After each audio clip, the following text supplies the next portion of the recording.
this. I enjoy a lot this. So, and I want to continue make history because I want to put my name in a big stage, in a big position for my history. So, weight classes and everything else, it's going to be tough. But if anybody can bring some energy to this, it'll be. Tensions are running high as ESPN's face-to-face puts Canelo Alvarez and Terence Crawford directly across from each other. Crawford confidently rejects the notion that Canelo is some unbeatable powerhouse, pointing out that while Canelo is strong, he isn't the biggest fighter at 168 pounds. In Crawford's eyes, fans have overstated Canelo's size advantage. For him, this clash isn't just another fight. It's about making history, testing himself against a future legend, and securing his own legacy by stepping up against one of boxing's all-time greats. He's strong, I'm strong. Right. You know, it'd be, to me, skill for skill. Right. You know, because Canelo not the biggest 168 fighter. So I just started looking into it, and I'm like, man, you know what? That would be a great fight to have a defining legacy fight with an all-time great that's been solidified and accomplished in the sport of boxing. Yeah, for sure. I mean, I know I interviewed Canelo right before his last fight. On the other side, Canelo Alvarez fires back with trademark confidence, warning that many opponents fall into the same trap, underestimating him from afar. He explains that watching him on TV can create the illusion that is easy to figure out, but once fighters share the ring with him, reality hits hard. Canelo stresses that his true greatness only reveals itself inside the ropes, a reminder of why he's ruled the sport for so long and just how punishing it is to stand across from him under the bright lights. now I know why. Oh, so when they sit there and they watch you on TV, It's easy. No, I can do it. And when they step get in the ring, they see why I'm Canelo Alvarez. absolutely. Now, early in your career, This episode of Me and Osworth a Game is brought to you by DraftKings. World of slot reels and blackjack deals, come the must-play event of the summer from DraftKings Casino. Featuring non-stop action on all-star cast of games, including A-list. The rivalry between Canelo Alvarez and Terence Crawford has already hit a boiling point long before fight night. During a recent face-off, tensions exploded when Canelo shoved Crawford, a move that went far beyond typical pre-fight hype. That burst of aggression showed just how raw the emotions are heading into this clash, with both men bringing not only world-class skill, but also pride and fire. For fans, it was a clear sign that this showdown won't just be about technical brilliance, but about grit, intensity, and willpower. These fiery moments in the build-up offer a glimpse into each fighter's mindset and hint at the storm that's waiting once the opening bell rings.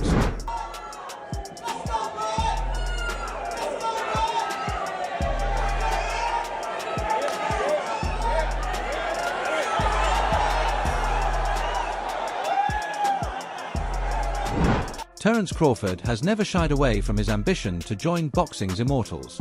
In a recent ESPN interview, he made it clear that stepping in with Canelo is about far more than another paycheck or another belt. It's about defining his career. He acknowledged Canelo as a future Hall of Famer and the last true icon from boxing's golden generation. For Crawford, beating him would mean more than just victory. It would secure a legacy built to last. This showdown isn't just two elite champions colliding, it's a symbolic passing of the torch, where Crawford sees the ultimate chance to prove his greatness against one of the modern era's most accomplished warriors. I just think my ability to adapt to every fighter that I've ever been in the ring with, I think making my adjustments on the fly is a skill that benefits me in each fight. I 100% relate on that one, being able to be nimble. Now, obviously, we've talked about you moving up a weight class to fight Canelo. You've talked about the respect that you have for him, but what it is about his style and what he's been able to do that you respect the most? Well, I just respect him as all. You know, he's a great fighter. He's, you know, a good boxer. He's a good counter puncher. He's never, you know, off balance. He got a good chin. He got good power. Got, you know, good movement when he want to move. What is there to not say about him? No, I got you. Now, with all of that, as you rattled off, we'll call it the scouting report, right? What will you have to do to be your best version in order to get this victory? I think just be myself and just don't get careless in the ring and, you know, stay sharp all 12 rounds if it goes 12 rounds. I think that's the only thing that, I need to do. Broadcaster Simon Jordan has labeled this matchup the biggest fight in boxing history, and his words capture just how massive this event truly is. He praised Crawford's decision to take on Canelo as both bold and visionary, noting that true greatness in boxing isn't measured by avoiding danger, but by chasing the toughest challenges. And that's exactly what Crawford is doing. Jordan believes Crawford has the tools to rise to the occasion and meet the challenge head-on. His perspective reminds us that this fight is about far more than competition. It's about ambition, risk, and the relentless pursuit of ultimate glory in the sport. We've got two of the best fighters in the world, and Terence Crawford trying to do what no other's done before, a four division world champion, and jumping up from light middleweight now to super middle, trying to achieve the unachievable against Canelo Alvarez, who is pound for pound. Can he do it? I think he can. I think that this guy creates history. Terence Crawford is that good. I've always said it. I think that he lives with any welterweight. His best weight really has been at welterweight. He lives with any welterweight in any division for me, and that's including all the greats. You're going back to your Roberto Durans, Sugar Ray Leonards, all those guys. I think that he is that good. And we find out in September. It's going to be a fantastic. Chris Algieri, a respected figure in the boxing world, has praised Canelo for the seriousness of his preparation ahead of Crawford. By bringing in Jaron Ennis, one of today's most skilled and dangerous fighters, Canelo has made it clear he isn't taking this matchup lightly. Algieri explained that this move shows Canelo's commitment to replicating Crawford's style in training and sharpening himself against elite-level opposition. For fans, this is great news, because it means both men will step into the ring at their absolute best, ready to deliver a battle fueled by aggression, strategy, and world-class execution. With preparation at this level, the stakes rise even higher, ensuring the crowd will witness something truly unforgettable. Just trying to get through camp and just have use the same sparring partners over and over again, which you see a lot of older guys do, and just kind of get through it and not test themselves and be competitive. That would be more indicative than this happening is like, oh no, this guy's taking Crawford very, very seriously, and he's going to come fully prepared. If you're bringing in young studs like him to fight with, also he's got Darrell Blast Valsaint. He's a Pro Box TV guy who's a stud at 54. He's bringing these young studs who are athletic and they can hit and they're big and they know how to box and they can switch sides. It's like, wow, all right, Canelo's got the best sparring partners that he can for this particular fight, and I think that's good. I think it's good for the sport. I think it shows you that he's taking this seriously, and this is a major fight everyone's going to watch, and it just makes me feel like the fight would be better that way. Okay, I like that. What I didn't like was some of the takes that I saw from boxing Twitter, and I have to take those with a grain of salt.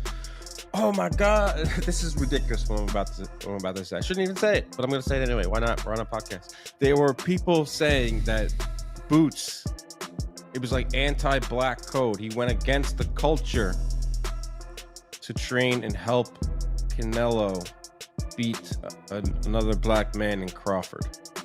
And it's so reductive. It's so reductive. It's ridiculous. This is boxing, guys. This is the most diverse. Gyms are so diverse. Everyone comes in, you do your work, and it's dumb. The hell am I gonna say about it? But it's nothing to say about it because it's the dumbest thing I've ever heard. Yeah, I look at it purely from a boxing standpoint. Right. Like, what does Boots owe to Crawford? They're like rivals. They're supposed to fight each other. Are they friends? No. If it was like a friend and it was like his cousin or something, or like it was like a training close partner, partner, close friend. Yes, then you have a juicy little narrative here, a little nugget piece of drama. No, this is just a guy who's looking to be good, to be great. And if you're Boots Ennis and you get the call from Canelo, like, you're taking that, bro. Like, that's training with an all-time great. You're trying to get better. Iron sharpens iron. Don't know why we're giving that any light, but I think it's cool because I've said this for a while now, and ever since we linked up on the pod, I kind of understand fighters a little bit better and understand how you guys think. What you guys do. During a recent podcast appearance, Shawn Porter and the host broke down the unique challenge Crawford faces in this fight. They admitted that while Crawford may not be the biggest man in the ring, his skill set more than makes up for any size disadvantage. Porter highlighted Crawford's intelligence, timing, and adaptability, rare qualities that could be the difference maker on fight night. These very tools have already carried Crawford to dominance across multiple weight divisions, and many expect them to shine once again against Canelo. For Porter, size becomes a secondary factor when compared to Crawford's arsenal of skills, which is why he predicts an incredible performance when the two finally square off. Crawford is bigger. Right. Crawford is heavy, you know, like he carries himself, you know, he's very solid right now. He's taller, you know, when you see him the face off. So he is technically bigger. It's just the size it's very different when you carry that weight in the ring. Mm-hmm. That's what you got to worry about performing with. And, you know, just based off kind of like the performance at 154, although it was against a very solid fighter with Madrimov, I don't know if he's gonna be solid enough, you know, just used to carrying that type of weight around at 68. So that's the reason I lean towards Canelo, but the skill-wise, everything else is obviously still more on Bud's side. Yeah. So that's where my toss-up is. So I just lean towards Canelo because at the end of the day, you got to respect the weight classes. We've been real heavy on this fight. We've been talking about it for a couple of weeks now. And I feel like every time I've spoken about Canelo and Crawford, the only thing I'm talking about is Crawford. So I said, you know what, today I'm gonna flip the script. Today it's all about Canelo for me, and I might break your heart in the process. But I gotta keep it real. You're right, this is a 50-50 fight. This is a fight where, as I was telling the Uber driver this morning, these guys, we've seen them both make mistakes in the ring. But they've never cost them, right? This is the first fight that I believe they both are gonna get in the ring where the small mistake is actually a big mistake against the opposer. So Canelo making a small mistake is actually a big mistake because Crawford actually has the ability to somehow know that that mistake is about to happen, and boom, there it is. Yeah. Canelo, on the other hand, Crawford hasn't been known to get hit, especially early in fights. And Canelo is the kind of guy where, you know, he's gonna come out and let his hands go. He's gonna find moments to let his hands go. But when he finds those moments, you can't be caught slipping. You can't be caught sleeping. You can't be caught in between, do I go in, do I go out? Make that small mistake against this guy right here, it becomes a monumental mistake. And that might be the last time you make a move that night. You know what I mean? Antonio Tarver, a former champion himself, offered a thoughtful breakdown of the matchup. He pointed out that Canelo doesn't need to dominate every round to be dangerous. His power and precision make him the type of fighter who can flip a fight with a single punch. That's why, in Tarver's eyes, Crawford's mental toughness will be tested like never before. Crawford must stay composed, sharp, and disciplined every second of every round. Still, Tarver acknowledged Crawford's unshakable self-belief. His hunger for this fight, and the legacy it represents, is undeniable. That confidence, Tarver suggested, could prove just as vital as his technical brilliance once the bell rings. Fighters out there, bro, and he got it the hard way. You feel me? The hard way. Through work, commitment, and dedication, and being a leader. He's really led a lot of these young champions. You feel me? So Crawford has stood out from the beginning, bro. Different. You know, the way he approached the game. And I love the way he processed the game when he get in there. Now, can he hurt Canelo? That's gonna be the key. That's gonna be the key, because you can't knock nothing out you can't hurt. You can't knock nobody out, you can't hurt him. Now, if Crawford is in here to do 12 grueling rounds with a strong fighter like Canelo, I think his best game plan is to box, be elusive, in and out. You feel me? But never stand still long enough for Canelo to dig 3 or 4 on you, you know, with your back against the rope. So it's a way to win. His fight style gonna have to be locked, and Canelo only need one punch. You know what I mean? That really, basically, that's what it boils down to. I think Canelo only need one shot to change the game or change the fight. Crawford gonna have to stay consistent and win out. Gonna have to get ahead and stay ahead. You know what I mean? And then also looming is the controversy. Can Crawford win a close decision? I could never win a close decision. I never won a close decision. Even when I beat a guy 8-4. That's a draw for me. That's a draw. So it depends on who you feel me? Different folks for different strokes for different folks.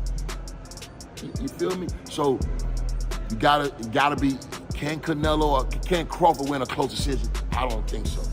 I don't know. Canelo is Canelo. You feel me? So now that could be a situation or issue. If Crawford win 8-4, they say it's a draw, or they give it to Canelo. You know, so in the back of my mind, that's what's looming. I think if Crawford is going to guarantee victory, he got to stop. That wraps up today's video. Stay tuned for more updates, and until next time.